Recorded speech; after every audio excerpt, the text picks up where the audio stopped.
military plane. And the plane wasn't no airline or anything. It was a twin-engine, big gray plane.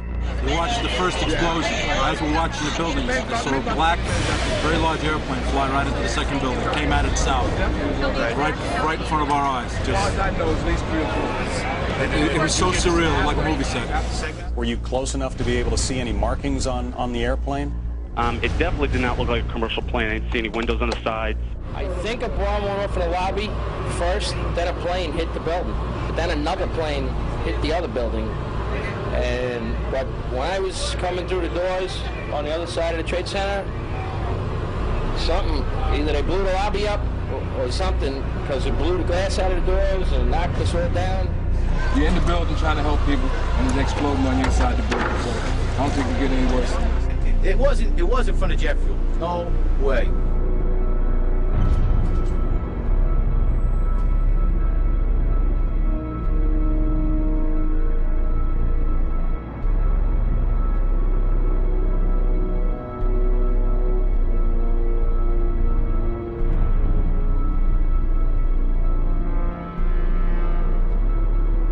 People don't understand. There may be more. Any one of these fucking buildings can blow up. This ain't done yet.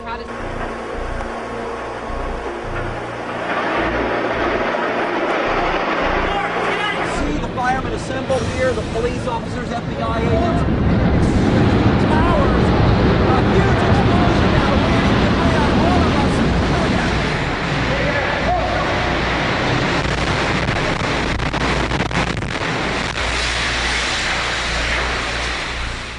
My name's Tom Sullivan. I worked for Controlled Demolition Incorporated, CDI, the top-rated explosives demolition firm in the world, owned by the Loiseau family during the years surrounding 9/11.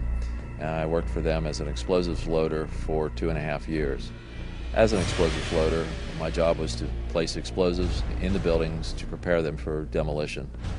There are many steps that you need to take. First off is you have to weaken the building.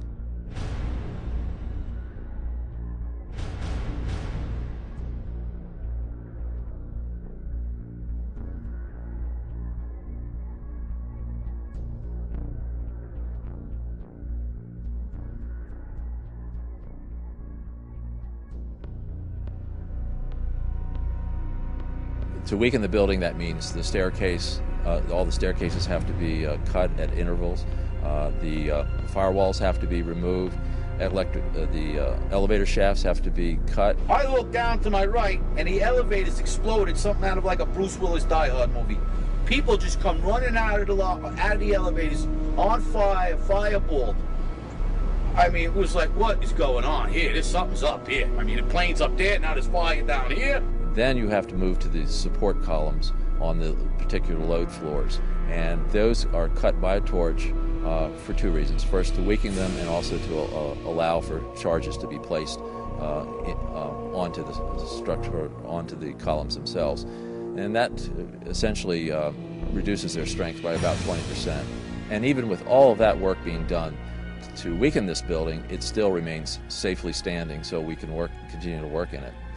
The story that just a few columns can cause a synchronized global collapse, an implosion, is, well, that's just nonsense.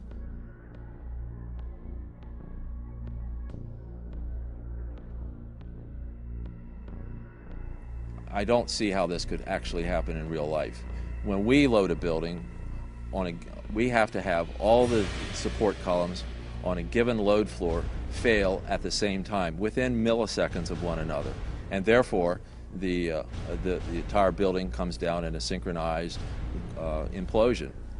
So I think this notion of a one column failure causing an entire building to implode in a synchronized fashion is just nonsense. Looking at the building, it wouldn't be a problem once you gained access to the elevator shafts. How about an elevator modernization, which we know was going on the 9 months prior to 9/11? Yes, Elevator World, March 2001 documents it. In fact, they were in the middle of this modernization. There are people who noted that the elevators were locked in turn and that there were guards placed at these locked elevators during the modernization. Of course, you would have to have access to security Securicom was brought in. Who sits on the board of Securicom? Marvin Bush, the younger brother of George Bush. Then a team of loading experts would have access to all the core columns and beams. The rest could be accomplished at that point by just the right kind of explosives for the job at hand. The choices are many out there. You wouldn't need miles and miles of det cord. You could have used wireless remote detonators, and they have been available for years. You need to only look at an action movie to see them in use, and of course the military has them as well.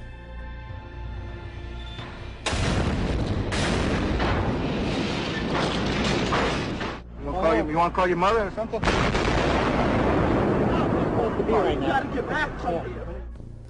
Contractors don't use them, on the other hand, because they're just too expensive. Well, you wouldn't have found steel casings to be left in the rubble. They haven't been used for years. What we use now is RDX copper-jacketed shape charges, and when they're initiated, there's nothing left of those charges. And in the case of thermite, well, thermite self-consuming cutting charges have been around since they first patented in 1984. So there would be nothing left in the debris pile except some residue of molten iron.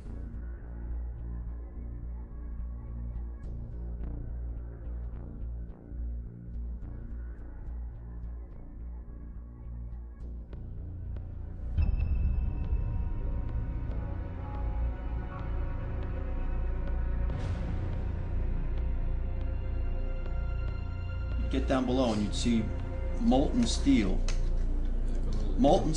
running down the channel rails, like you're in a foundry.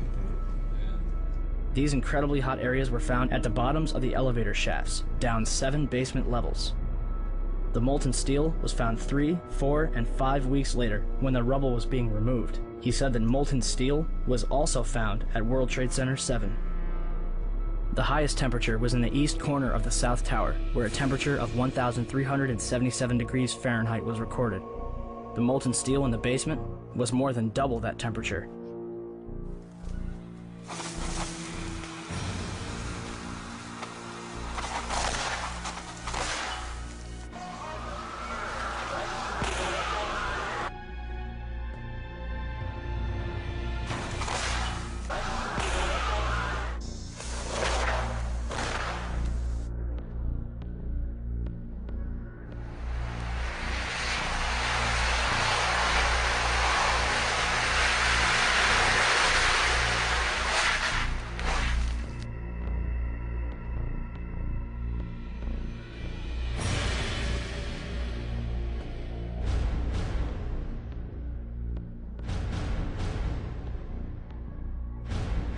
With any implosion, you don't hear one massive boom sound. What you do hear is smaller explosions going off.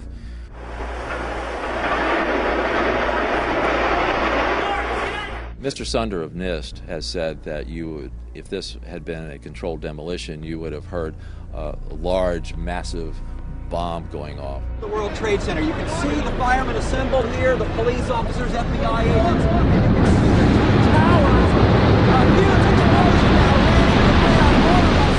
What in reality happens with a controlled demolition is you hear a successive, progressive, smaller waves of smaller explosions going off.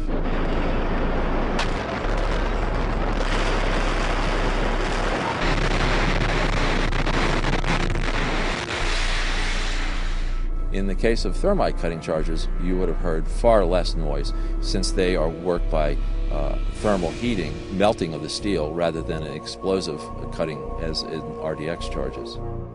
I knew from day one that this was a controlled event, and why I did that is because simply looking at Building 7, you have a sudden collapse of the building. It's fairly symmetrical as it comes down. There's the classic kink, which means that the center core fails first, and you can see that on the video, and the building falls near free fall. So I really honestly didn't believe this from day one, because this is the way buildings classically come down with a controlled demolition.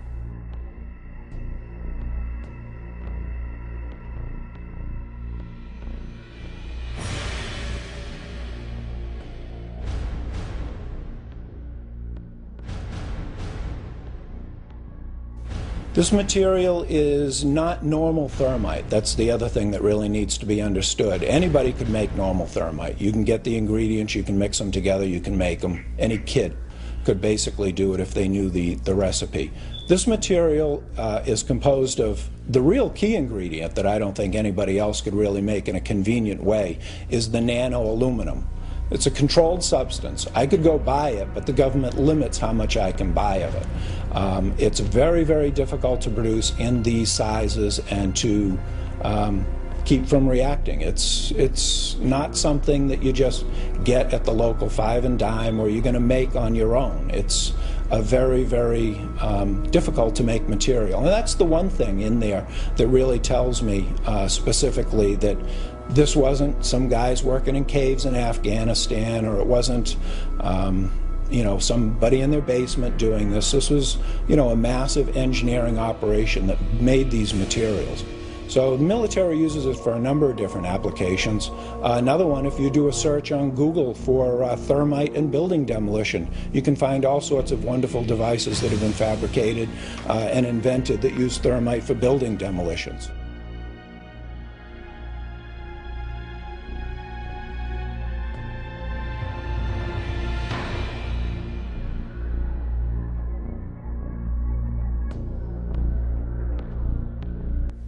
An example would be that in 1984 there was a patent issued for thermite cutter charges to be used in building demolitions that could shoot molten iron through the structural steel in milliseconds.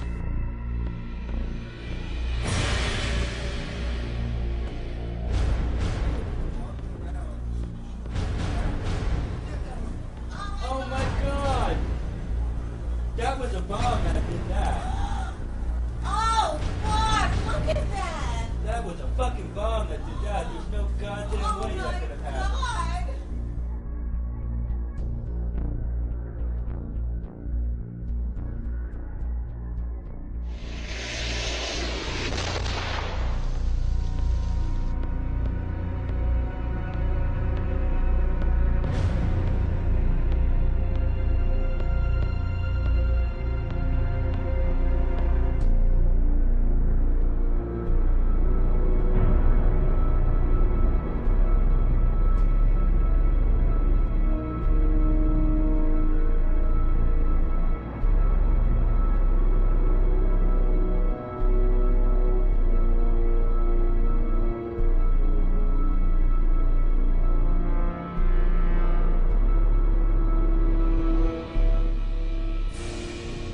You can imagine when you assemble these chemicals on a large scale, the amount of heat that you generate.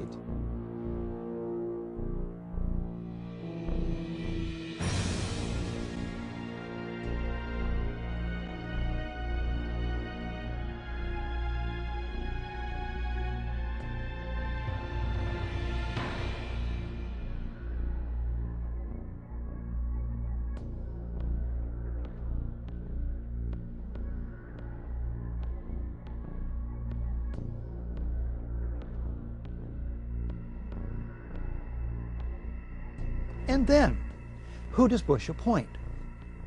He appoints Henry Kissinger. Naming Kissinger sets a new standard for cynicism, or for being out of touch, or both. A New York Times editorial suggests the choice was to contain an investigation the White House long opposed. But Kissinger at least is an expert on the date September 11th. It was on that day in 1973 that the CIA-assisted overthrow of the democratically elected government of Chile takes place, masterminded by Kissinger for Richard Nixon. President Salvador Allende is murdered.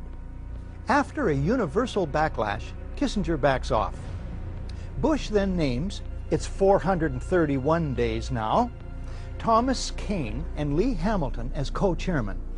Kane's Azerbaijan oil connections and other conflicts of interest should make him ineligible from the outset. He earlier co-chairs the Homeland Security Project.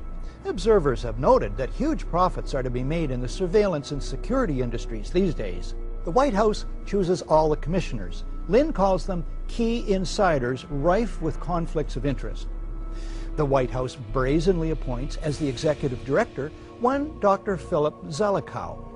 A right-wing Republican hawk deeply involved in the Bush circle, a member of the Bush-Cheney transition team, and a National Security Council advisor with Condoleezza Rice under Bush 1. The Bush White House did everything in its power to derail an open inquiry. Then, when faced with its inevitability, the president and his aides sought to limit its scope, its access, and its funding. This commission was about as independent from White House control and manipulation as the abused prisoners at Abu Ghraib were from their jailers. The White House releases only 25% of 11,000 documents requested. It blacks out portions of the released documents, resists requests that the administration officials testify under oath, and tries to rush the commission's deadline. Bush and Cheney meet the commission. But it is behind closed doors. They refuse to testify under oath. No tape recorders are allowed. No transcript is allowed. Bush makes no opening statement, and those taking notes must submit them to security personnel. My administration will not talk about how we gather intelligence, if we gather intelligence, and what the intelligence says. I will not discuss. We will not discuss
Well, the simple fact is, Barry, that they didn't know where to go.